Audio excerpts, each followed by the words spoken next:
قوم کی جانا میں کون؟ رائٹر فائز افتخار ایپیسوڈ 8 مختار 10-12 منٹ کے اندر وہاں موجود تھا۔ یہ ابھیجیت مہادیون نہیں محمد علی ہے اور یہ ان کی اہلیہ بیگم نورین علی ہے۔ پچھلے ہی ہفتے انہوں نے اسلام قبول کیا اور میرے والد مولانا سبحان اللہ الیاسی نے ان کا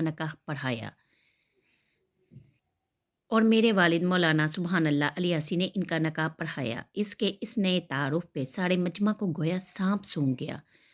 صدارت پھٹی پھٹی آنکھوں سے اپنے جیجا جی کو دیکھنے لگا جو اس سے نظریں چرا رہا تھا۔ یہ صورتحال تو اس کے اندازے سے بھی زیادہ سنگین ثابت ہو رہی تھی۔ حیرت اور بے یقینی کا اس قدر شدید حملہ تو اس پر تب بھی نہ ہوا تھا جب اپنے بہنوئی کے کسی دوسری عورت کے ساتھ رہنے کی خبر ملی تھی۔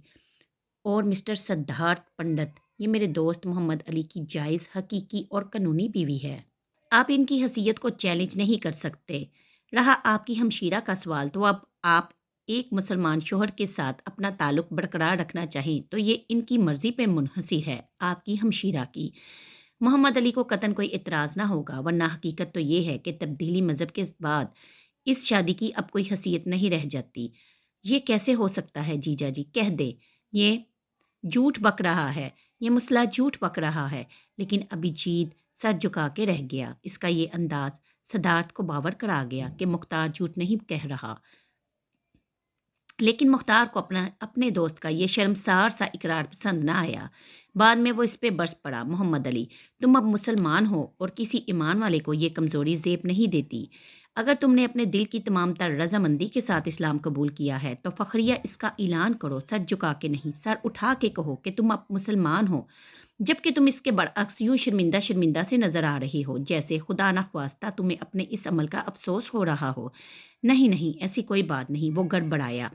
صدارت ایک شدت پسند ہندو مذہبی تنظیم کا اہم رکن تھا، یہ بات ابھیجیت جانتا تھا، لیکن اسے گمان تھا کہ وہ سابقہ رشتہ داری کا لحاظ کرتے ہوئے اپنے غیظ و غضب کو اپنے تک محدود رکھے گا، لیکن اس کی یہ خام خیالی دھڑی کی دھڑی رہ گئی جب رات کے وہ مسلح گروہ کے ساتھ حملہ آور ہوا۔ انتہا پسند ہندوؤں کے لیے یہ ہتک امیز اور ناقابل قبول امر تھا کہ ایک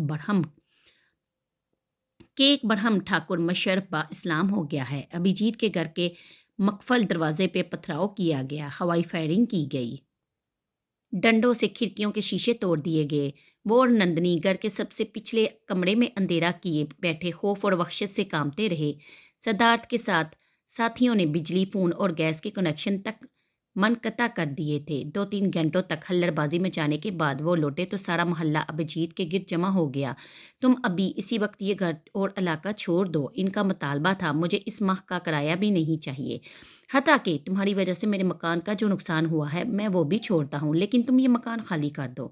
مالک مکان بھی سخت خوفزدہ تھا۔ شہر کے حالات ہی اس قدر خراب تھے کہ کچھ بھی ہو سکتا تھا۔ صرف یہ علاقہ ایسا تھا جہاں اب تک امن و امان برقرار تھا، شاید اس لیے کہ یہ ہندو اکثریت والا علاقہ تھا جہاں اکا دکا مسلمان رہتا تھا۔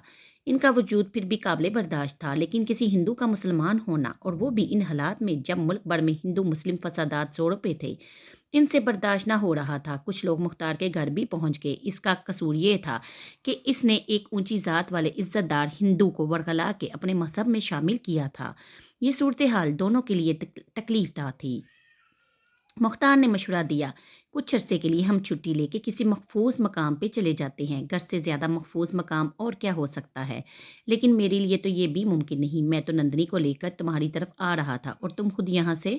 نندنی نہیں، نورین، اس نے تصحیح کی۔ ہاں وہی، ابھیجیت ٹوکے جانے پہ جھنجھلایا۔ اب بتاؤ میں کہاں جاؤں؟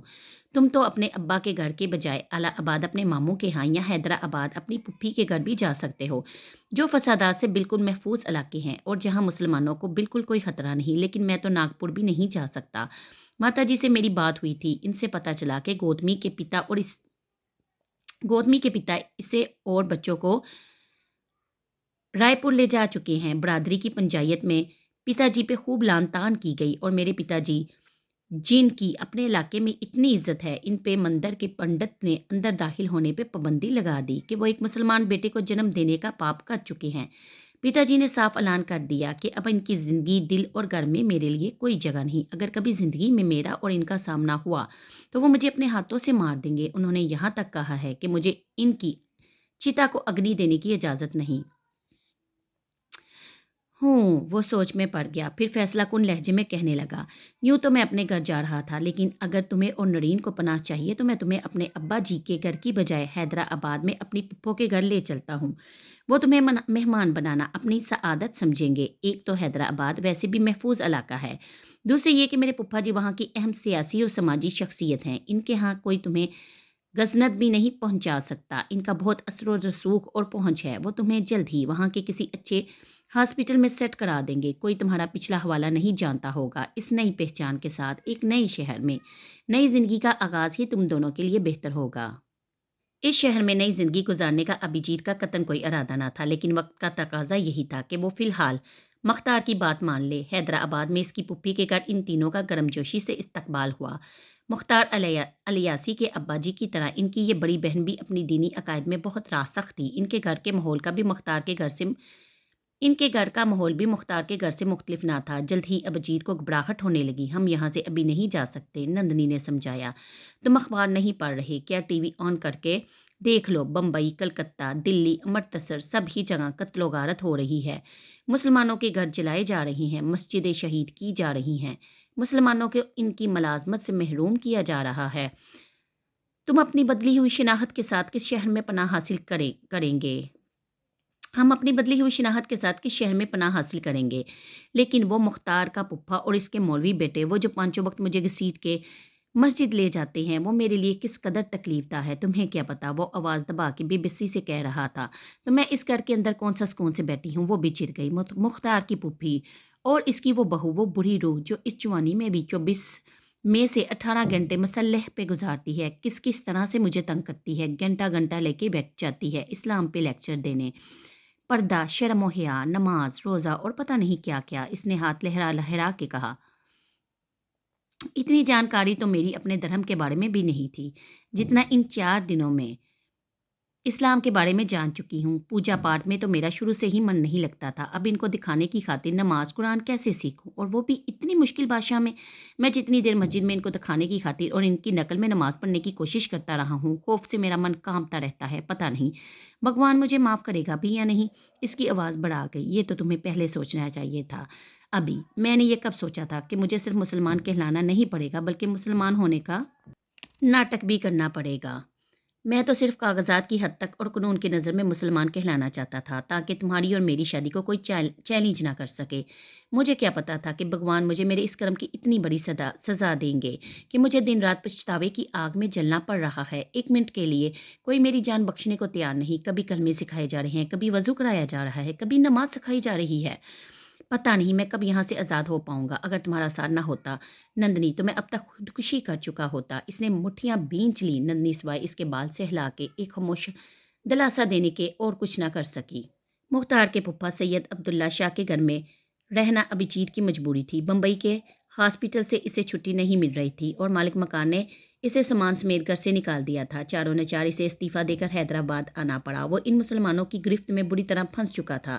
اس کی کوشش تھی کہ جلد سے جلد یہاں سے نندنی کو لے کے چلا جائے، جہاں نہ مختار ہو، نہ اس کا مولانا باپ، نہ سید پھپھا اور نہ اس کے مولوی بیٹے۔ وہ اپنی مرضی سے اپنی زندگی جیے۔ حالات بھی پہلے کی نسبت سنبھل چکے تھے، لیکن اس کے باوجود وہ دوبارہ بمبئی جانے کا خطرہ مول نہ لے سکتا تھا۔ سدھارتھ بری طرح اس کے خون کا پیاسا ہو رہا تھا، کیونکہ اس کی وجہ سے اس کی جوان بہن بے احاطہ ہونے کے باوجود ایک بیوہ کی زندگی گزار رہی تھی۔ اس نے کسی ایسی جگہ سیٹل ہونے کا ارادہ ظاہر کیا جہاں اس کا کوئی واقف کار نہ ہو۔ اس کے لیے اسے ایک بار پھر سید عبداللہ شاہ سے مدد طلب کرنا پڑی۔ تو حیدرآباد میں کیا برائی ہے؟ یہاں تمہیں کس سے خطرہ ہے؟ سب سے بڑا خطرہ تو تم خود ہو۔ اس کے سوال کا جواب وہ دل ہی دل میں دے کے رہ گیا۔ میرا دل نہیں لگ رہا یہاں، میرا دل نہیں لگ رہا یہاں۔ اس سے زیادہ بودا بہانہ اسے نہ ملا تھا۔ شاہ صاحب بردباری سے مسکرا دیے۔ دل لگانا پڑتا ہے میاں، دنیا داری میں نہ لگے تو غنیمت جانو اور اللہ سے لگا لو، اور اللہ سے لگا لو، وہ دل کو سکون بخشنے والا ہے۔ جی آپ درست کہتے ہیں، مگر دنیا میں رہنا تو دنیا کے طریقوں کے مطابق چلنا پڑتا ہے۔ میں کب تک آپ پہ بوجھ بنا رہوں گا؟ میں نند نورین کے ساتھ اپنا ذاتی گھر بسانا چاہتا ہوں۔ بہت افسوس ہوا بیٹا یہ جان کے کہ تم اس گھر کو اپنا ذاتی گھر نہیں سمجھتے، اور واللہ تم ہم پہ بوجھ نہیں ہو۔ میرا ایمان ہے کہ میرے اعمال میں کسی نیکی کا اضافہ کرنے کے لیے اللہ نے تمہیں میرے گھر ٹھہرایا ہے۔ ہاں تم نیکیاں کماؤ اور میرے پاپ بڑھاتے جاؤ۔ مجھے تو نرک میں بھی جگہ نہ ملے گی اگر کچھ دن اور تمہارے گھر ٹھہر گیا۔ وہ اندر ہی اندر بیچو تاب کھا رہا تھا، مگر میری خودداری مجھے اس کی اجازت نہیں دے رہی۔ آپ کی محبت اور مہربانی اپنی جگہ، میں آپ کے جذبات کا احترام کرتا ہوں، لیکن اس کے باوجود میں نورین کو یہاں سے لے کر جانا چاہتا ہوں۔ وہ بس ضد تھا، میں تمہیں مجبور نہیں کر سکتا۔ بہتر تو یہی ہے کہ تمہیں یہیں حیدرآباد میں میری نظروں کے آس پاس اپنی بیوی کے ساتھ رہو۔ تمہاری رہائش اور ملازمت کا بندوبست دنوں میں نہیں گھنٹوں میں ہو جائے گا، لیکن اگر کسی اور شہر میں سیٹل ہونا چاہتے ہو تو میں یہ بھی کر دوں گا۔ ہاں، اس میں کچھ وقت لگے گا۔ ایک بار پھر وہ صبر کے ساتھ ان تکلیف دہ شب و روز کو جھیلنے پہ مجبور تھا۔ اب اس میں انتظار کی اذیت بھی شامل تھی۔ ایسے میں اس نے ایک ایسی خبر سنی جو پچھلے کئی ماہ میں پہلی خوشکن خبر تھی۔ نندنی ماں بننے والی تھی۔ آنے والا بچہ یقیناً اتنا خوش بخت تھا کہ اس کے آنے کی صرف خبر ہی ابھیجیت کے لیے لکی ثابت ہوئی۔ پونا کے سرکاری ہاسپٹل میں تمہارے لیے جگہ نکال دی ہے، وہاں کے منسٹر سے خود جا کے ملنا پڑا، البتہ فی الحال کسی لیڈی ڈاکٹر کی سیٹ ملنا مشکل ہے۔ یوں بھی بٹیا کو ابھی آرام کی ضرورت ہے، اسے یہیں رہنے دو۔ چونکہ تمہاری ملازمت ہنگامی بنیادوں پر حاصل کی ہے، اس لیے سرکاری رہائش ملنے میں بھی کچھ وقت لگے گا۔ تب تک تمہیں ہاسٹل میں رہنا پڑے گا۔ ایسے میں بیوی کو اس حالت میں کہاں لیے پھرو گے؟ اسے کسی تجربہ کار عورت کی نگرانی کی سخت ضرورت ہے۔ تو آہن کراہن اسے نندنی کو ان کے حوالے کرنا پڑا۔ وہ بلک کرو دی، ابھی مجھے اپنے ساتھ لے جاؤ، میں یہاں نہیں رہ سکتی۔ یہ سب کچھ بہت الگ ہے، بہت بہت زیادہ الگ۔ مجھے لگتا ہے میں کسی اور سنسار میں آ گئی ہوں۔ یہ مجھے پتہ نہیں کیا بنانا چاہتے ہیں۔ میں بھی تمہیں ان مولویوں کے نرگے میں نہیں چھوڑنا چاہتا، لیکن جو بھی ہے نندنی، تم یہاں محفوظ تو ہو، وہ نیا شہر ہے اور اجنبی بھی۔ پتہ نہیں میرے ساتھ کیسے حالات پیش آئیں، اور تمہاری حالت بھی تو ٹھیک نہیں ہے۔ یہ ہمارا بچہ ہے، ہمارے پیار کی نشانی بھی۔ میں اسے خطرے میں نہیں ڈالنا چاہتا۔ وہاں جاتے میں کرائے کا گھر ڈھونڈنے کی کوشش کروں گا۔ سرکاری مکان ملنے کے انتظار میں سمے برباد نہیں کروں گا۔ اور رہا تمہارا دوسرا مسئلہ، تو ایسا کرو، اپنی طبیعت خراب ہونے کا بہانہ کر کے کمرہ بند کر کے بیٹھی رہا کرو۔ اسے بہت سی تسلیاں دے کے اور وعدے کر کے وہ پونا کے لیے روانہ ہو گیا۔ سرکاری ہاسپٹل کی نوکری میں ایک خالی ہولی MBBS کی ڈگری والے ڈاکٹر کی کیا تنہا ہو سکتی تھی؟ اس کی اسپیشلائزیشن کی تیاری دری کی دری رہ گئی تھی۔ بمبئی میں تو اسے ناگپور سے اوم شیوا مہادیون کی جانب سے ہر مہینے بڑی رقم وصول ہوتی تھی۔ یہی وجہ تھی کہ وہ سکون سے اپنی پڑھائی میں مصروف تھا۔ لیکن پونا آ کے اسے آٹے دال کا باؤ معلوم ہوا تھا۔ نئے گھر میں نئی زندگی گزارنے کے لیے اسے مقبول رقم کی ضرورت تھی، بہت سا ضروری سامان خریدنے کے لیے، اور نندنی کو بھی وہ اس ہنگامی شادی پہ کچھ نہ لے کے دے سکا تھا۔ اس کی دوسری صحیح، مگر نندنی کی تو پہلی شادی تھی، اس کے بھی زیور گہنوں کے کچھ ارمان ہوں گے۔ یہ سوچ کے ابھیجیت نے فی الحال کرائے پہ مکان لے کے اپنی تنخواہ ضائع کرنے کا ارادہ ملتوی کر دیا۔ گورنمنٹ کی جانب سے ملنے والا کوارٹر 5 ماہ بعد خالی ہونے والا تھا۔ تب تک سوائے انتظار کے کوئی دوسرا چارہ نہ تھا۔ اس نے نندنی کو بھی صبر کے ساتھ مزید 5 مہینے وہاں گزار لینے کی التجا کی، لیکن وہ وہاں کن حالات میں رہی تھی اس کا اندازہ اسے تب ہوا جب وہ 2 مہینے بعد چند دنوں کی چھٹی لے کے حیدرآباد پہنچا۔ نندنی بے حد کمزور اور زرد ہو رہی تھی۔ اس کی وجہ شاید اس کی ذہنی حالت ہو، ورنہ اس کی جسمانی صحت اور خوراک کا خیال رکھنے والے تو بہت سے لوگ اس گھر میں موجود تھے۔ اس صبح بھی وہ جاگا تو صحن میں رکھے تخت پہ پھپھو جی بیٹھی بلند آواز میں سورت مریم اور سورت یوسف کی تلاوت کر رہی تھی، اور ان کے برابر مجبور سے انداز میں بیٹھی نندنی جمائیاں روکنے کی بھرپور اور مسلسل کوشش کر رہی تھی۔ نورین، عادتاً اس کا نام پکارتے پکارتے اسے نورین کہہ کے آواز دی۔ وہ اجازت طلب نگاہوں سے پپھی جی کو دیکھنے لگی، جنہوں نے تلاوت کے دوران ہی آنکھ کے اشارے سے اسے اٹھنے کی اجازت دی۔ وہ گویا شکر ادا کرتی وہاں سے بھاگی۔ تم وہاں کیا کر رہی تھی؟ ابھیجیت نے ناگواری سے پوچھا۔ دیکھ نہیں رہے تھے، وہ مجھے اپنے قرآن کا پاٹھ سنا رہی تھی، اس نے اسی ناگواریت سے جواب دیا۔ تمہارا دماغ تو نہیں خراب ہو گیا نندنی، جو اس حالت میں یہ سب سن رہی ہو؟ تم سے کہا تھا نا کہ اپنے کمرے میں اکیلے وقت گزارا کرو، یہ ان سے بچنے کا سب سے اچھا طریقہ ہے۔ اور تم اس حالت میں تمہیں گیتا اور رامائن پڑھنی چاہیے تھی۔ کیا تم نہیں جانتی اس سے ہونے والے بچے پہ کتنا اثر پڑتا ہے؟ کچھ ایسے ہی حالات ان پپھی جی کے بھی ہیں، اس لیے وہ مجھے یہ سب سناتی رہتی ہیں تاکہ میرے ہونے والے بچے پہ ان باتوں کا اچھا اثر ہو اور وہ ایک اچھا اور سچا مسلمان بن کے پیدا ہو۔ وہ جل کے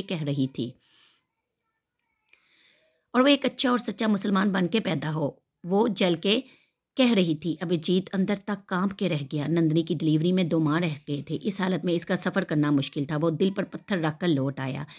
1 ماہ بعد اسے اپنے باپ کے مرنے کی خبر ملی۔ اس نے ماں کو فون کر کے آنے کی اجازت طلب کی، مگر ودیا دیوی نے صاف انکار کر دیا۔ تمہارے پتا مرتے سمے مجھے قسم دے کے گئے ہیں، مجھے ان کی آخری اچھا پوری کرنی ہی پڑے گی، چاہے اس کے لیے میرا دل ٹکڑے ٹکڑے ہی کیوں نہ ہو جائے۔ میں تمہیں ان کی کریا کرم میں بھی شامل ہونے کی آگیا نہیں دے سکتی۔ ماں کے دو ٹوک جواب پہ وہ بکھر گیا۔ نندنی، پتا جی کا دیہانت ہو گیا۔ اس نے فون پہ اپنا غم ہلکا کرنا چاہا، اور میں وہ بد نصیب ہوں جو ان کی آرتھی کو کندھا بھی نہ دے سکا۔ یہ سب میرے اس جلد بازی میں کیے فیصلے کے کارن ہوا ہے۔ اب بس یہی انتظار ہے کہ کب تم فارغ ہو، کب میں تمہیں لے کے اپنے اس نئے گھر میں آؤں۔ اگلے مہینے فلیٹ کی چابی مل جائے گی، اور اگلے ہی مہینے میری ڈلیوری ہے۔ تم آؤ گے نا، ورنہ میں خود کو بہت اکیلا محسوس کروں گی۔ اجازت طلب نظروں سے پپھی جی کو دیکھنے لگی، جنہوں نے تلاوت کے دوران ہی آنکھ کے اشارے سے اٹھنے کی اجازت دی۔ وہ گویا شکر ادا کرتی وہاں سے بھاگی۔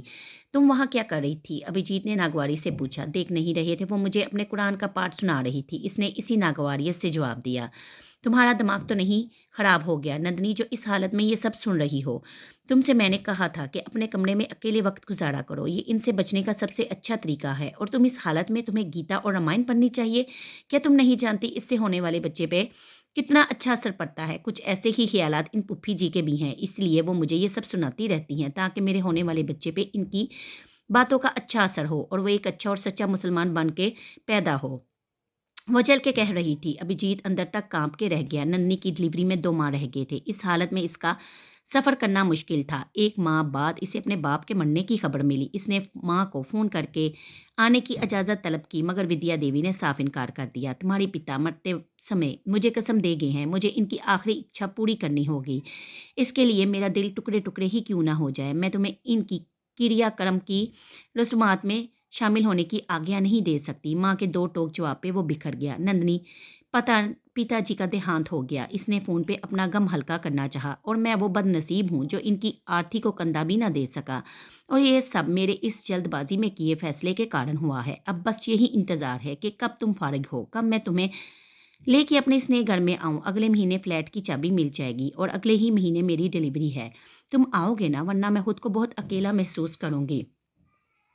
اس نے وقت سے پہلے چھٹی لینے کی بہت کوشش کی، مگر بے سود۔ آئین بچے کی پیدائش کے روز وہ حیدرآباد پہنچا۔ گھر کے دروازے پہ ہی شاہ صاحب کے پوتوں پوتیوں نے خوشی سے اچھلتے ہوئے اسے خبر دی کہ وہ ایک بیٹی کا باپ بن گیا ہے۔ وہ بے تابی سے اندر بڑھا، اور جیسے اس کے قدم پتھر کے ہو کے رہ گئے۔ اس کی نومولود بچی سید عبداللہ شاہ کی گود میں تھی، اور وہ اس کے کانوں میں اذان دے رہے تھے، مبارک ہو بیٹا، اللہ نے تمہارے گھر اپنی رحمت بھیجی ہے، نبی صلی اللہ علیہ وآلہ وسلم کا سلام آیا ہے۔ پپھی بھی اس سے کہہ رہی تھی، مگر اسے نہ کچھ سنائی دے رہا تھا، نہ دکھائی دے رہا تھا۔ اس کی سماعتوں اور بصارتوں پہ فقط ایک ہی منظر تھا، شاہ صاحب کی گود میں سمائی اس کی بچی، اور اس کے کانوں میں لوری کی طرح گونجتی اذان۔ اس رات وہ بند کمرے میں تڑپ تڑپ کے اتنا رویا جتنا اپنے باپ کے مرنے پہ بھی نہ رویا تھا۔ اللہ اکبر، اللہ اکبر۔ پریتی دیون کے کانوں میں مختار الیاسی کی آواز مدھم ہوتی چلی گئی، اور اذان کے وہ الفاظ گونجتے چلے گئے جو اسے خوابوں میں اپنی جانب کھینچتے تھے۔ ہاں، اب میں یہ کہہ سکتی ہوں کہ آپ سچ کہہ رہے ہیں۔ اس نے نہایت مدھم آواز میں سرگوشی کی تھی۔ ارباز الیاسی بھی دم سادے اپنے چاچا سے یہ ساری روایت سن رہا تھا کہ آپ نے اپنے دوست کے حیدرآباد جانے اور پھر پونا میں ملازمت کرنے کے بعد ان سے کوئی رابطہ نہیں کیا تھا۔ یہ ارباز کا ہی سوال تھا۔ کیا تھا، لیکن وہ خود مجھ سے کنی کترا رہا تھا۔ میں اس کے گریز کو اس کی ذہنی پریشانی اور الجھن پہ محمول کیا۔ دوسری طرف میری شادی انہی دنوں میں ہو جانے کی وجہ سے میں نئی مصروفیت میں مگن ہو گیا تھا۔ البتہ مجھے اس کے حالات کا علم ہوتا رہتا تھا۔ آخر وہ میرے ہی عزیزوں کے ہاں رہ رہا تھا۔ پہلے نورین یعنی نندنی کھنہ کے امید سے ہونے کی خبر، پھر اس کا پونا جانا، بیٹی کی پیدائش، اور اس کے فوراً بعد نندنی کا یرکان میں مبتلا ہونا۔ اس واقعے کے بعد اب ابھیجیت کو مزید وہاں رکنا محال لگنے لگا۔ فوراً دونوں کو یہاں سے لے جانے کا فیصلہ اس نے وہیں کھڑے کھڑے کر لیا تھا، لیکن قدرت کو کچھ اور منظور تھا۔ نندنی یرکان میں مبتلا ہوگی، ایسی حالت میں اس کے لیے سفر کرنا خطرناک ثابت ہو سکتا تھا۔ وہ خود ڈاکٹر تھا، اس بات سے بخوبی آگاہ تھا کہ اگر وہ نندنی کو یہاں سے لے بھی جاتا ہے، خود علاج کرتا ہے، تب بھی بچی کو سنبھالنے کے قابل ہونے میں اسے ہفتے بھی لگ سکتے ہیں، اور مہینے بھی۔ یرکان کے مریض کو یوں دوسروں سے الگ تھلگ رکھا جاتا ہے، اور نوزائیدہ بچے کے لیے تو بہت زیادہ پرہیز کی ضرورت ہوتی ہے۔ اچانک سے اسے کچھ خیال آیا، میں بچی کے لیے دودھ کے ڈبے لے آتا ہوں۔ ماں کا دودھ بچی کے لیے خطرناک ہے، کیونکہ نورین شدید قسم کے یرکان کی مریضہ ہے۔ ڈاکٹر ہمیں پہلے ہی متنبع کر چکی ہے، اور میری بہو تو ماشاءاللہ سے خود قابل ڈاکٹرنی ہے۔ اسے بھی سب پتہ ہے، اس لیے ہم نے بچی کو ماں کا دودھ پلایا، مگر اس کی ماں کا نہیں، بلکہ میری بڑی بہو زبیدہ نے اپنا دودھ پلایا ہے۔ اب وہ فاطمہ کی رضائی ماں ہے۔ فاطمہ رضائی ماں، یہ سب اس کے لیے ناقابل فہم تھا۔ ہاں، میں نے اس نیک بخت بچی کا نام فاطمہ رکھا ہے۔ شاہ صاحب مسکرائے، اور اب اس کا رشتہ ہمارے خاندان کے ساتھ اور بھی گہرا ہو گیا ہے، کیونکہ اس کے اندر بھی اس صالح، نیک اور پرہیزگار عابدہ خاتون کا دودھ ہے، جس پہ میری نسل پروان چڑھ رہی ہے۔ اب وہ بالکل وہیں رہ گیا۔ اس نے بازار سے مختلف دودھ کے ڈبے لالا کے اور وزنی دلائل دے دے کے ان لوگوں کو سمجھانے کی کوشش کی، مگر خود بچی نے ہی بازار کا دودھ پینے سے انکار کر دیا۔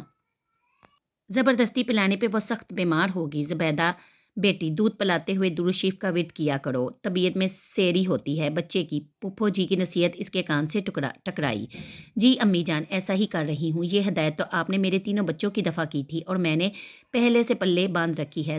زبیدہ بابی کی شگفتہ آواز بھی سنائی دی، اور ہاں، دودھ پلانے سے پہلے وضو بھی کر لیا کرو۔ ایک اور دل جلانے والی اطلاع سنائی دی۔ شاباش، چیتی رہو۔ اس نے مجبوری کے عالم میں یہ سب ایک کڑوے گھونٹ کی طرح برداشت تو کر لیا، مگر اس بار وہ پونا لوٹا تو نے عزم کے ساتھ اپنی بیٹی کو فاطمہ بنتے دیکھنا اس کے لیے انتہا درجے کا تکلیف دہ امر تھا۔ چاچا جان، یہ پریتی میرا مطلب ہے؟ فاطمہ ارباز نے کچھ جھجکتے ہوئے پوچھنا چاہا۔ یہ کب؟ دراصل میں سمجھ گیا ہوں تم کیا پوچھنا چاہتے ہو۔ وہ مسکرائے، اور پھر دم بخود بیٹھی پریتی کی جانب دیکھا۔ اتنا سب کچھ جان لینے کے بعد بھی اس کی خاموش آنکھوں میں ان گنت سوال مچل رہے تھے۔ اتنا تو تمہیں پتہ چل گیا ہوگا کہ یہ سید عبداللہ شاہ میرے پھپھا یعنی تمہارے دادا کے متعلق ہے، اور یہ بھی کہ پریتی کو دودھ پلانے والی میری پھپھی جی کی بڑی بہو زبیدہ ہی تمہاری مرحوم والدہ تھی۔ اب یہ بھی جان لو کہ پریتی سے 14 ماہ قبل ان کا جو بیٹا پیدا ہوا تھا اور جسے انہوں نے اس کے ساتھ ہی اپنا دودھ پلایا تھا، وہ کوئی اور نہیں تم تھے ارباز الیاسی۔ اس لحاظ سے تم پریتی دیون نہیں، فاطمہ علی کے دودھ شریک بھائی ہو۔ میں وہ بے یقینی سے اسے دیکھنے لگا۔ سر جھکائے، گمسم زرد رنگت اور وحشت بڑی آنکھوں والی لڑکی، اس لڑکی کے لیے دل میں یک ہی ڈھیر سارا پیار امڑ آیا۔ اس نے آگے بڑھ کر اپنا کپکپاتا ہاتھ اس کے سر پر رکھا، لیکن پریتی اس وقت ہر چیز سے بے نیاز تھی۔ آپ نے یہ تو بتا دیا انکل کہ ابھجیت مہادیون اور نندنی کھنہ نے محمد علی اور نرین بننے کا سفر کیسے اور کیوں طے کیا۔ بہت وقت کے بعد وہ یہ کہنے کے قابل ہوئی، لیکن آپ نے یہ نہیں بتایا کہ وہ محمد علی اور نرین سے ابے اور نینا کیسے بنے۔ یہی تو ساری بات ہے کہ وہ اس بننے بگڑنے کے عمل میں کچھ بھی نہ بن سکا۔ مختار الیاسی کے لہجے میں تعصف نمایاں تھا۔ ہمیں یہ غلط فہمی تھی کہ ہم نے انہیں سیدھا راستہ دکھا دیا ہے، حق کا راستہ، جبکہ حقیقت یہ تھی کہ انہوں نے شارٹ کٹ سمجھ کے اختیار کیا تھا۔ اب یہ ان کی قسمت کہ یہ راستہ ان کی توقع سے بڑھ کے طویل ہو رہا تھا۔ شاید اللہ نے انہیں زیادہ سے زیادہ مواقع دینا چاہ رہا تھا اپنی زندگی سنوارنے کے، مگر وہ اللہ کی دی اس مہلت سے فائدہ نہ اٹھا سکے۔ ان کے نصیب میں ہی ہدایت نہ لکھی تھی، سو حق سے محرومی ان کا مقدر ٹھہری۔ پونا جا کر ابھجیت نے نہ جانے کیا جتن کر کے اپنا اور نندنی کا نیا پاسپورٹ بنوایا۔ اس کی ساری جمع پونجی اس میں لگ گئی۔ اب اگر وہ کسی اور ملک کا ویزا لگوا بھی لیتا تو جانے کے لیے ٹکٹ خریدنے تک کے پیسے بھی اس کے پاس نہ تھے۔ سو اس احسان فراموش کے شاطر دماغ نے ایک اور گمراہ کن راستہ اسے سمجھایا۔ اس نے امریکن ایمبیسی میں جا کے پناہ کی درخواست دے دی، بقول اس کے کہ میں نے یعنی اس کے ایک مسلمان دوست مختار الیاسی نے اسے ورغلا کے جبراً مسلمان ہونے پہ مجبور کیا، اور اب اس کی بیوی کو محبوس رکھا ہوا ہے۔ اس کی بیوی اور بچی کو اپنے پاس جبراً روک کے سید عبداللہ شاہ اسے بلیک میل کر رہے ہیں کہ وہ خود کو مسلمان ظاہر کرے، جبکہ وہ اپنے دین پہ قائم رہنا چاہتا ہے۔ لیکن اگر وہ اس میں کامیاب ہو بھی جاتا ہے تب بھی اسے اور اس کی فیملی کی جان کی انتہا پسندوں سے خطرہ ہے۔ ہندو انہیں مسلمان جان کر جبکہ مسلمان ہندو سمجھ کے جان سے مارنے کی کوشش کر سکتے ہیں، لہٰذا اسے اس کی فیملی سمیت امریکہ میں پناہ دی جائے۔ چند کارروائیوں کے بعد اس کی یہ اپیل منظور ہوگی، مگر اس سارے عمل میں مجھے اور میرے خاندان کو ناقابل تلافی نقصان اٹھانا پڑا۔ مجھے ایک شریف شہری کو ہراساں کرنے اور میرے عالم دین پرہیزگار ابا جی کو ایک ہندو کو جبراً مسلمان کرنے کے جرم میں زیر حراست لیا گیا۔ اگرچہ یہ بے جان مقدمہ جلد ہی خارج ہو گیا، مگر عزت پہ لگے داغ اتنی جلدی نہیں دھلتے۔ ابا جی اس رسوائی کو برداشت نہ کر سکے اور ہارٹ اٹیک میں گزر گئے۔ پھپھا جی کا سارا سیاسی کیریئر داؤ پہ لگ گیا۔ پولیس نے چھاپہ مار کے ان کے گھر سے اس عورت اور بچی کو برآمد کیا تھا جسے تحفظ اور آرام دینے کی خاطر ان کا پورا گھرانہ پیش تھا۔ وہ مردود خود تو دفان ہو گیا، مگر ہمارے خاندان کو ایسی چوٹ لگا گیا جو آج تک کسک دیتی ہے۔ بدنامی اور رسوائی تو جو ہوئی سو ہوئی، جو ہوئی سو ہوئی۔ یہ ملال اب تک نہیں جاتا کہ وہ تو نو مسلم تھا، نہ ہی غیر مسلم، بلکہ وہ تو مرتد تھا، اور مرتد شرعاً واجب القتل ہوتا ہے۔ اسے جیسے ہمیں قتل کر کے ثواب کمانا چاہیے تھا، اسے سر آنکھوں پہ بٹھا کے ہم گناہ سمیٹتے رہے۔ وہ ہمیں ڈھال بنا کے مذہب کو استعمال کرتا رہا۔ ان سب کا ذمہ دار میں ہوں، صرف میں، وہ میرا مجرم ہے۔ کون ہوں میں؟ فاطمہ علی یا پریتی ڈیون؟ اگر انسان کی بنیاد وہ شناخت ہوتی ہے جس کے ساتھ وہ پیدا ہوتا ہے، یا جو پیدائش کے بعد اس کا حوالہ بنتی ہے، تو پھر میں فاطمہ علی ہوں۔ اور اگر شناخت وہ ہوتی ہے جو والدین آپ کو عطا کرتے ہیں، تو میں پریتی ڈیون ہوں۔ لیکن اگر والدین کو اپنی شناخت ہی مشکوک ہو تو وہ اولاد کو کیا دیں گے؟ وہ اپنے آپ سے سوال کر رہی تھی، ایسے سوال جس کے جواب اس کے پاس نہ تھے۔ کافی کا باپ اڑاتا مگ اس کے سامنے آیا تو اس نے دونوں ہتھیلیوں کی پچھ سے اپنی دھندلائی ہوئی آنکھیں مسلی۔ باپ کے اس پار ارباز کا چہرہ تھا، اس کی کچھ بلکہ بہت کچھ کہتی ہوئی آنکھیں تھیں۔ پریتی نے ان بولتی آنکھوں سے نظریں چرائی۔ کیا سوچ رہی ہو؟ جواب میں اس نے نفی میں سر ہلایا اور اٹھ کھڑی ہوئی۔ مجھے اب چلنا چاہیے، میں تمہیں چھوڑ آتا ہوں، میں اکیلی ہی آئی تھی، تب تک میں یہ نہ جانتا تھا کہ تم میری ذمہ داری ہو۔ اب میں اپنی بہن کو اس خراب موسم میں، گہری ہوتی رات میں اکیلے کیسے جانے دے سکتا ہوں؟ اس کے بے حد جذباتی لہجے پہ پریتی چپ رہ گئی۔ کہاں چلی گئی تھی تم بتائے بغیر؟ گھر پہنچتے ہی اس نے ڈاکٹر ابے اور نینا کو اپنا منتظر پایا۔ نینا بےتابی سے اس کے اندر آتے ہی پوچھ رہی تھی۔ ڈاکٹر ابے کے چہرے پہ بھی تفکر نمایاں تھا۔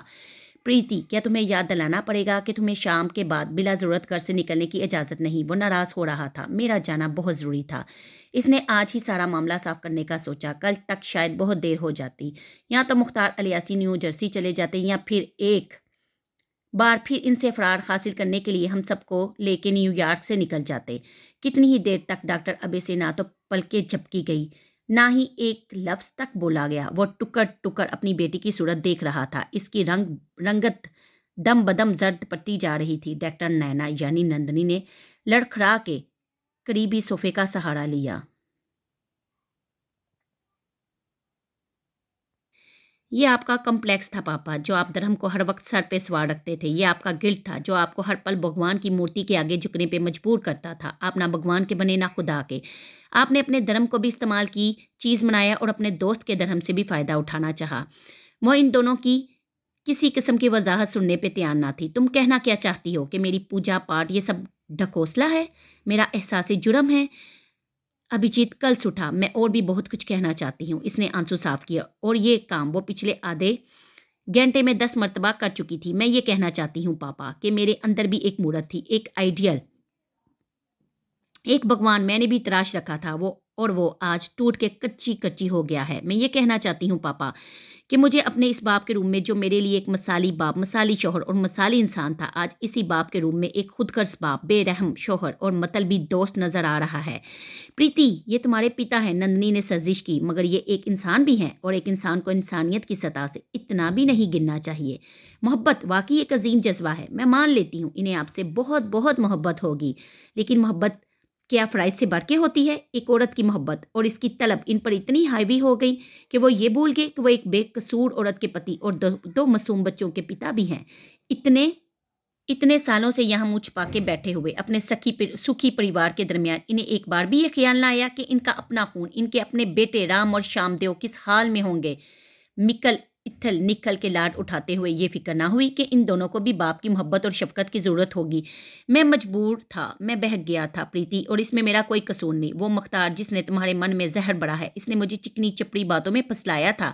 اس نے میری مجبوری سے فائدہ اٹھا کے میرے ذہن کو اس طرف، آپ دودھ پیتے بچے تو نہ تھے۔ اس نے افسوس سے سر ہلایا۔ آپ نے دوستی کے نام پہ بھی ان سے بھی کھیل کھیلا۔ وہ آپ کے محسن تھے اور آپ نے غلط بیانی سے کام لے کے انہیں مشکل میں ڈالا۔ اور توڑ ان کے وہ عزیز رشتے دار جو آڑے وقت میں آپ کے کام آئے، آپ نے احسان فراموشی کرتے ہوئے ان پر الزام لگا ڈالا، اپنے محسنوں کی پیٹھ پہ چھرا گھونپا تو کسی بھی دھرم میں نہیں سکھایا جاتا۔ شٹ اپ پریتی، اب ابھیجیت کے صبر کا پیمانہ لبریز ہو گیا۔ وہ پھٹ پڑا۔ میں کب سے تمہاری بکواس سن رہا ہوں اور برداشت بھی کر رہا ہوں۔ اس مسئلے نے تمہارے اندر زہر ہی زہر بھر دیا ہے۔ میں اسی لیے تمہارا ان لوگوں کے ساتھ میل جول پسند نہیں کرتا تھا۔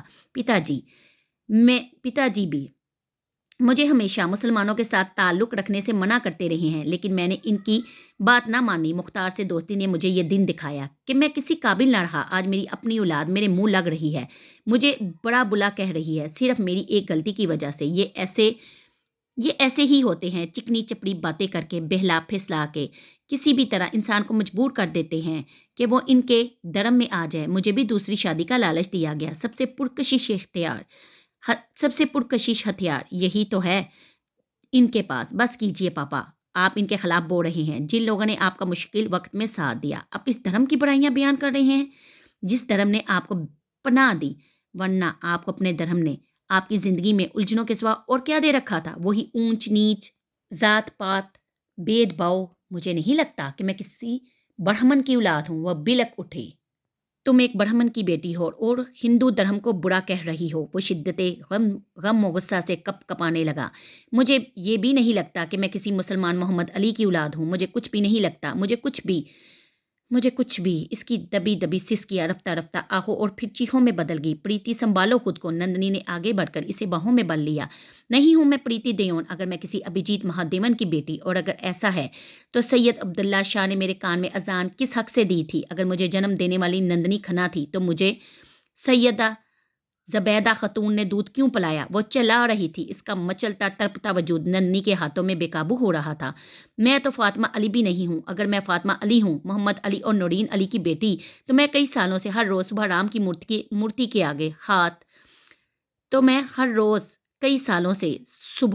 مورتی کے آگے ماتھا کیوں ٹیکتی ہوں؟ یہ تمہارا برتھ سرٹیفکیٹ۔ ارباز نے اس کے آگے پیپر رکھا۔ انکل نے انڈیا سے منگوایا ہے، فاطمہ علی ولد محمد علی۔ اس نے زیر لب اپنا وہ نام دہرایا جو اس کاغذ پہ لکھا تھا۔ یہ کیا ہے؟ کل کے پیپر کے لیے بوٹی تو تیار نہیں ہو رہی؟ منصف باقی دوستوں کے ساتھ ادھر ہی چلا آیا۔ بائی دا وے، کیا پریتی جانتی ہے کہ بوٹی ایکچولی ہوتی کیا ہے؟ نیلم نے کہا۔ تم بتا دو، تمہیں تو پتا ہوگا، وہاں پاکستان میں میٹرک، انٹر اور پھر ماسٹرز ایسے ہی تو نہیں کلیئر کر لیا ہوگا؟ انہی بوٹیوں کا کرم ہوگا۔ جہاں تک میرا نالج ہے، بوٹی غالباً جڑی بوٹیوں ٹائپ کا کوئی لفظ ہے، لیکن اس کا اسٹڈی سے کیا تعلق ہے؟ کیا یہ کوئی ایسی بوٹی ہے جسے کھا کر دماغ زیادہ تیز ہو جاتا ہے؟ ریچا نے اپنی معلومات جاری۔ اگر ایسی کوئی بوٹی ہوتی تو میں تمہیں ضرور، منصف کہتے کہتے ٹھٹکا۔ اس کی اچٹتی سی نظر ٹیبل پہ رکھے اس برتھ سرٹیفکیٹ پہ پڑی تھی۔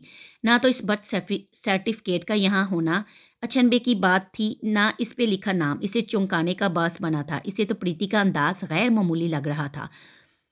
وہ 4 روز کے بعد یونیورسٹی آئی تھی، دیکھنے میں بہت زرد اور بکھری بکھری سی لگ رہی تھی۔ گمسم انداز، شکستہ لہجہ اور تھکی ہوئی آنکھیں، اور اس وقت تو اس کی حالت صبح سے زیادہ خراب ہو رہی تھی۔ کیا ہوا پریتی؟ ارباز، یہ کس کا برتھ سرٹیفکیٹ ہے؟ وہ پوچھے بغیر نہ رہ سکا۔ فاطمہ علی کا۔ میرا پہلا جواب ارباز نے اور دوسرا 1 سیکنڈ کے توقف کے بعد پریتی نے دیا تھا۔ منصف، ریچا اور نیلم الجھے ہوئے نظر آئے۔ ارباز نے ایک نظر بڑھ کے پریتی کی جانب دیکھا۔ اس کے ایک لفظ کے جواب سے اسے اندازہ ہوا کہ وہ اس بات کو راز رکھنے کی خواہش مند ہرگز نہ تھی، اس لیے اس نے بتانا شروع کیا۔ یہ فاطمہ علی میری بہن کا برتھ ڈے سرٹیفکیٹ ہے۔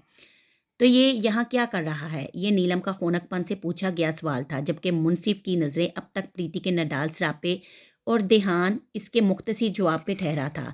لیکن پریتی تو کہہ رہی تھی یہ اس کا، ہاں پریتی ہی میری بہن فاطمہ علی ہے۔ اس نے مختصر سارا قصہ سنایا۔ امیزنگ، یہ نیلم سرور کا تبصرہ تھا، اور فنٹاسٹک بھی، یعنی اب پریتی یعنی کہ فاطمہ ہماری اپنی ہے۔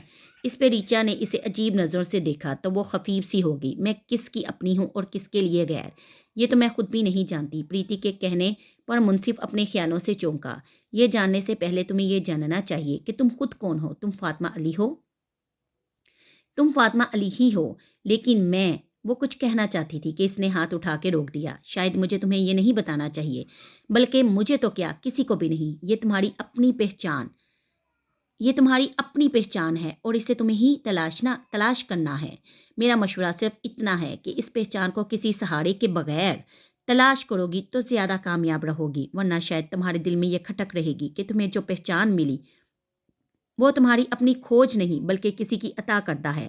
میرا مطلب تم سمجھ گئی ہوگی۔ شاید تم یہ کہنا چاہ رہی ہو کہ مجھے اپنے پیرنٹس سے الگ ہو کے اپنی شناخت بنانا چاہیے۔ ہاں، اگر تم اسے مناسب سمجھو۔ میں جانتا ہوں کہ یہ مشکل ضرور ہے، چلو کم از کم تم اتنا تو کر سکتی ہو کہ ان کی دی ہوئی شناخت پہ اکتفا کرنے کی بجائے بات بالکل صاف ہے۔ ارباز نے بے صبری سے بات کاٹی۔ یہ فاطمہ ہے، یہ فاطمہ بن کے پیدا ہوئی تھی، اگرچہ اس کی رگوں میں دوڑنے والا خون میرے اندر بہتے خون سے الگ ہے، مگر ہمارے اندر ایک ہی پاکیزہ دودھ کی مٹھاس ہے، اور وہ دودھ ایک مومنہ ماں کا ہے۔ یہ کسی ابے یا ابھیجیت یا نندنی یا نینا کی نہیں، بلکہ محمد علی اور نورین علی کی بیٹی بن کے پیدا ہوئی تھی، اور یہی اس کی پہچان ہے۔ وہ جذباتی ہو رہا تھا۔ نہیں، میں تمہارے فتوے پہ ایمان کیسے لے آؤں؟ وہ ایک چٹکے سے اٹھ کھڑی ہوئی۔ منصف ٹھیک کہتا ہے، کسی کی عطا کردہ شناخت یا دیا ہوا نام مجھے تسلی نہیں دے سکتا۔ مجھے اپنی پہچان خود تلاشنی ہے۔ مجھے جاننا ہے کہ پریتی دیون ہونے میں میری نجات ہے یا فاطمہ علی بننے میں۔ اس کے ذہن کو مت الجھاؤ ارباز، اسے اپنا راستہ خود منتخب کرنے دو۔ اس کے جانے کے بعد منصف نے سمجھانا چاہا، میں اسے اس کے حال پہ کیسے چھوڑ سکتا ہوں؟ وہ میری بہن ہے منصف، میری بہن، اسے راستہ دکھانا میرا فرض ہے۔ وہ گمراہ ہو سکتی ہے، نہیں، اسے گمراہ ہونا ہوتا تو اب تک جس طریقے میں رہ رہی تھی وہ طریقی اسے نگل چکی ہوتی، وہ خود کو بغیر جھجکے پریتی دیون بتاتی، لیکن وہ ایسا نہیں کر رہی۔ اگر وہ خود کو فاطمہ علی تسلیم نہیں کر رہی تو پریتی ماننے سے بھی انکاری ہے۔ اس کا طز بزب ظاہر کرتا ہے کہ وہ دراخے پہ کھڑی ہے۔ یقین رکھو وہ غلط راستے کا انتخاب نہیں کرے گی۔ اللہ کرے تمہارا اندازہ درست ہو۔ یہ میرا اندازہ نہیں ارباز، میرا ایمان ہے، اسے اسی راستے پہ آنا ہے بالآخر، کہ اسی راستے میں اس کا منتظر ہوں، کہ اسی راستے پہ میں اس کا منتظر ہوں۔ اس کے دل نے پورے یقین سے کہا، یہ میرا اندازہ نہیں ارباز، میرا ایمان ہے، اسے اسی راستے پہ آنا ہے بالآخر، کہ اسی راستے پہ میں اس کا منتظر ہوں۔ اس کے دل نے پورے یقین سے کہا تھا، تم یہ گھر چھوڑ کے جا رہی ہو، ہمیں چھوڑنا چاہتی ہو؟ نندنی دکھ سے کراہ اٹھی۔ نہیں ماما، میں چھوڑ نہیں رہی، میں صرف کچھ عرصے کے لیے آپ سے الگ ضرور ہونا چاہتی ہوں، کیونکہ اب تک میں یہ فیصلہ نہیں کر پائی کہ میرا آپ کے ساتھ رہنا درست ہے یا نہیں۔ اور یہ وہم کس نے بڑھا تمہارے اندر؟ اسی مختار الیاسی نے، ابھیجیت نے پھنکارتے ہوئے پوچھا۔ ہاں، اس نے بغیر جھجکتے تسلیم کیا۔ وہ کہتے ہیں کہ میں مسلمان ہوں، پیدائشی مسلمان، میرا ہندو گھرانے میں رہنا جائز نہیں، اس نے کہا، اور تم نے مان لیا۔ مانا نہیں، لیکن پوری طرح جھٹلا بھی نہیں پا رہی۔ وہ الجھی ہوئی نظر آ رہی تھی۔ میں نے جو غلطی کی مانتا ہوں، اس میں سراسر میری غرض شامل تھی، میں مجبور ہو چکا تھا، مگر تم کس مجبوری کے تحت گمراہ ہو رہی ہو؟ نہیں پریٹی، میں جانتے بوجھتے تمہیں یہ پاپ نہیں کرنے دوں گا۔ وہ تڑپ اٹھا۔ اور وہ کیا تھا جو آپ نے کیا؟ وہ پاپ نہیں تھا؟ اس نے ابھیجیت کی آنکھوں میں آنکھیں ڈال کے سوال کیا تو وہ نظریں چرا گیا۔ میں نے بے شک اس کے بہکاوے میں آ کر اسلام قبول کیا، مگر دل سے نہیں۔ میں اب بھی اپنے دھرم پہ سچے دل سے قائم ہوں۔ یہی تو پاپ ہے جسے آپ سمجھ نہیں رہے، رشتوں، دوستی اور محبت کے نام پہ خود غرضی کا مظاہرہ کرنا۔ کوئی بھی دھرم نہیں سکھاتا، کسی کتاب میں بھی ذمہ داریوں سے منہ موڑنا نہیں سکھایا گیا۔ آپ کو یہ تو یاد رہا کہ آپ نے اپنے بھگوان کی بجائے چند دن کسی اور کی پوجا کی، چاہے اوپری دل سے ہی صحیح، دکھاوے کے لیے ہی صحیح، لیکن کی، اور یہ احساس جرم اتنے سال بعد بھی آپ پہ ہیوی رہا۔ لیکن پاپا، آپ کو اپنے دوسرے پاپ یاد نہیں؟ آپ نے ان 20 سالوں میں ان کو دھونے کے لیے کیوں نہیں کچھ کیا؟ اپنی خود غرضی میں آپ ان 2 معصوم بچوں کو بھول گئے، جن کو عمر کے اس دور میں سب سے زیادہ ایک پتا کی ضرورت تھی۔ آپ نے پلٹ کر یہ دیکھنے کی زحمت گوارا نہیں کی کہ آپ کی بوڑھی ماں، بیوہ ماں اب تک زندہ بیٹھی آپ کی راہ تک رہی ہے۔ یہ اس کا انتظار تھک کے ہمیشہ کے لیے سو چکا ہے۔ کیا اسے آپ پاپ نہیں سمجھتے؟ وہ انسان جس نے دوستی کے جذبے کے تخت اور آپ کی محبت کو آپ سے ملانے کی خاطر آپ کو ایک راہ دکھائی، اس نے اس دوستی کے بدلے آپ سے بے عزتی پائی۔ اس کا باپ اس الزام کو لے کر گزر گیا، اور آپ بھی کتنے آرام سے یہاں اپنے پریوار میں راضی خوشی بیٹھے اپنی غلطی اس پہ تھوپ رہے ہیں۔ وہ فیملی جس نے 1 سال تک آپ کو اپنے گھر میں پناہ دی، اس کی محبت اور خلوص کا کیا صلہ دیا آپ نے؟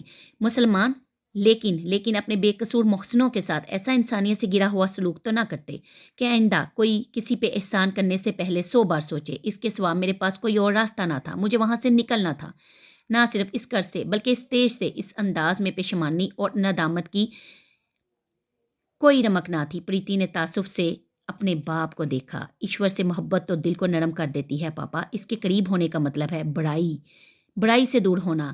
اگر آپ کو اپنے بھگوان سے سچ مچ محبت ہوتی، اگر آپ کے دل میں واقعی اس کا خوف ہوتا